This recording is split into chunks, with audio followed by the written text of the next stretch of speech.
What's up, Dolphins Nation? Welcome back to the channel, where we break down all the latest news, rumors, and updates about our Miami Dolphins. As always, the team is continuously working to improve and refine every aspect of the game to deliver the results we're all hungry for.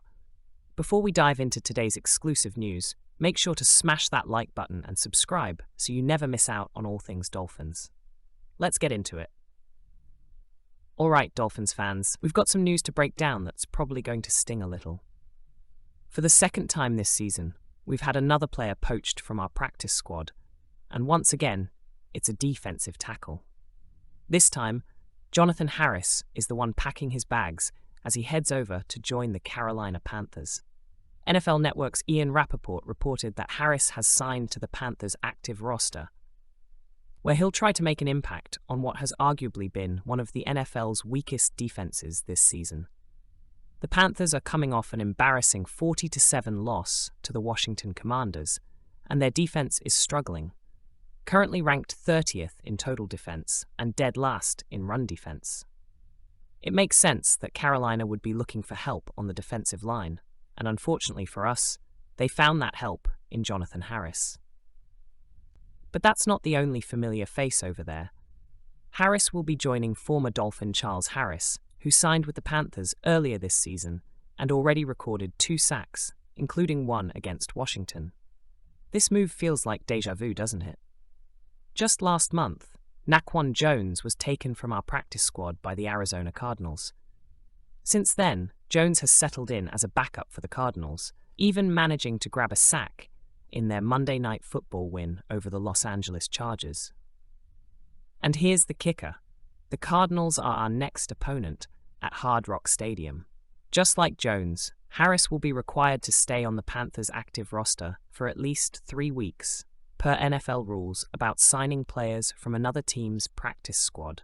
This is the same rule that came into play when we signed quarterback Tyler Huntley from the Ravens earlier this season.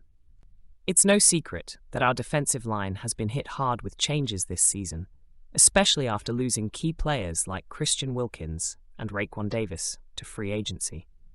The Dolphins have been on a mission to restock the defensive tackle position, but now many of those players are scattered across the league, making contributions to other teams.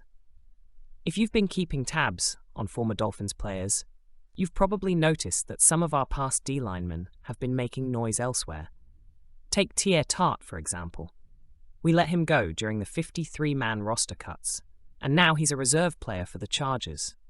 Tagovailoa even grabbed his second career interception during the Chargers' Monday night game against Arizona. While he fumbled the return, it's still a big play for the young lineman. Then there's Neville Gallimore, another player who was cut during roster decisions. Gallimore has started 2 out of 6 games for the Los Angeles Rams, racking up 6 tackles in last Sunday's 20-15 win over the Las Vegas Raiders. It's clear that while we've had to part ways with some talent, these players are finding ways to contribute on other teams across the NFL. However, for us Dolphins fans, it's bittersweet to see this kind of potential being utilized elsewhere while we continue to build depth on our roster. But hey, it's not all bad news today, Dolphins Nation. We've got something exciting coming up this Sunday. Tim Bowens, one of the greatest defensive tackles in Dolphins history, is being honored in a huge way. He's set to be inducted into the Miami Dolphins Ring of Honor during halftime of our game against the Cardinals. Bowens was drafted by the Dolphins back in 1994 as the 20th overall pick and made an immediate impact.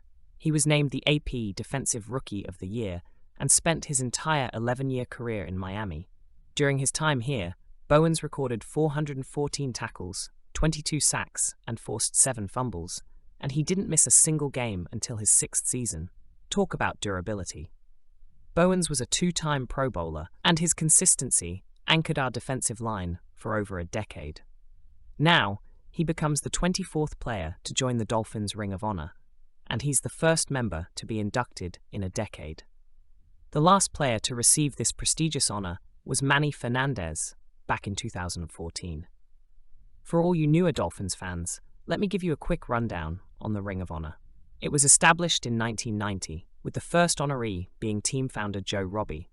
Some of the greatest Dolphins legends, like Larry Sonka, Bob Grease, Jim Langer, and Paul Warfield, were also among the first to be inducted. Today, the ring includes 23 players and 2 coaches, the legendary Don Shula and Bill Arnsparger. So with Jonathan Harris heading to Carolina, and with the hits we've already taken on the defensive line, the big question is, where do the Dolphins go from here? Well, we've still got some depth to work with.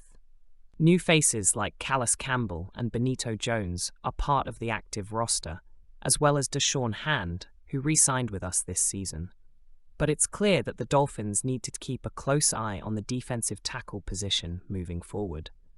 While we've lost players to other teams, there's still talent on this roster, and the front office has shown they're not afraid to make moves when necessary. Whether that means bringing in more players from free agency or developing the talent we've already got, the Dolphins are committed to keeping this defense competitive. All right, Dolphins Nation, now it's your turn. What do you think about Jonathan Harris getting signed by the Panthers? Are you concerned about the depth on our defensive line moving forward? And how do you feel about Tim Bowens being inducted into the Ring of Honor this Sunday? Drop your thoughts in the comments below, and let's keep the conversation going. We love hearing from you, and your opinions help shape the conversation around this team we all love. And before you go, don't forget to like this video and subscribe to the channel so you never miss an update. We've got a lot more Dolphins coverage coming your way as we head into this weekend's matchup against the Cardinals. Thanks for watching, and as always, fins up.